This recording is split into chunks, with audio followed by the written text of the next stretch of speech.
If we don't believe in freedom of expression for people we despise, we don't believe in it at all.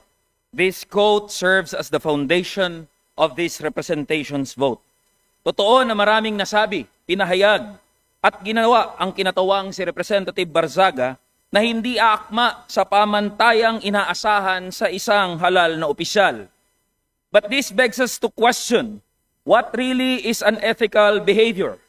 While I agree that us lawmakers are held to a higher degree of ethics and decorum, such should not work as to stifle free speech and debate.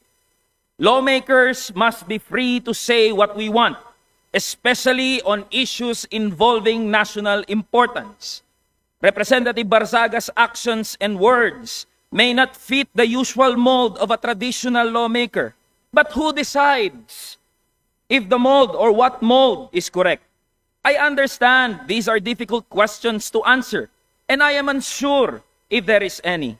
But one thing I am sure of is that plundering the coffers of government through ghost infrastructure projects is what's unethical.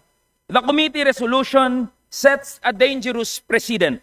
Ganito ho ba tayo kabalat sibuyas at allergic sa mga naiibang pananaw? Should our subjective judgments of Representative Barzaga's ethics supplant the will of the electorate? Hayaan natin ang mamamayan ng Dasmariñas ang humatol sa mga ginagawa ni Representative Barzaga.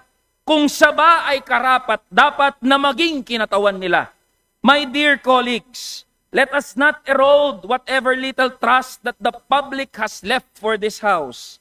At a time where allegations of massive corruption has been plaguing our beloved institution, it is callousness to sanction one of its most vocal critics, however eccentric, uncouth, or unpalatable his mode of delivery may be.